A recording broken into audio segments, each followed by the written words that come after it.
So the new Punisher is here in Punisher #1 from Marvel Comics, written by David Pepose and art by David Wachter. Did you even know there was a new Punisher? I didn't until I saw this one for sale. And by new, I mean fully new. It is not Frank Castle. This is a debut of Joe Garrison as the Punisher. But as you may find out in this first issue, whilst he's killing for pretty much the same reason Frank Castle did, he's not setting out to emulate the Punisher from the off. It's all just a happy coincidence.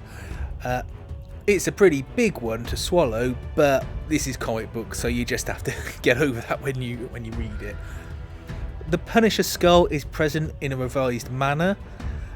I'm not a fan of the new skull symbol, to be honest. It's described as being due to the placement of body armor plates on an old SHIELD battlesuit that Garrison is using.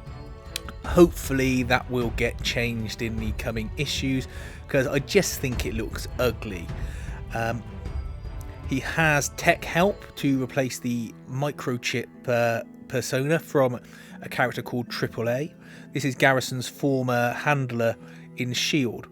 In this first issue we find out that she operates from an old SHIELD bunker, of which there are many scattered around the New York City area and obviously the globe. So that's where they get all of their tech and gadgets from. And she has the relevant gadgets for the Punisher to take with him. And there's a little bit of a Q section where he gets kitted out with some new bits. Garrison is described as a former SHIELD assassin known as the Grave Digger. He's now turned family man, so he's got the skill set and experience to easily step into the Punisher's shoes. The story in the first issue covers him trying to get to a man who was part of killing his family. We've got about 3 decent fight scenes in it, which is good for a single issue, and it's got a good gritty feel and great art that makes you feel like you're in Punisher world. It's clear that Pepose is a fan of the Punisher stuff from the Mike Baron era. This Punisher has the same attitude as that Punisher from back then, along with a good few cold last words that would fit into any action movie. And considering this is only a single issue, he manages to get a good few one-liners in this, and they never feel over the top, they just feel cool. I'm going to follow the first arc and see where it goes, because we all know that the inevitable is going to happen because this is comic books and in particular Marvel.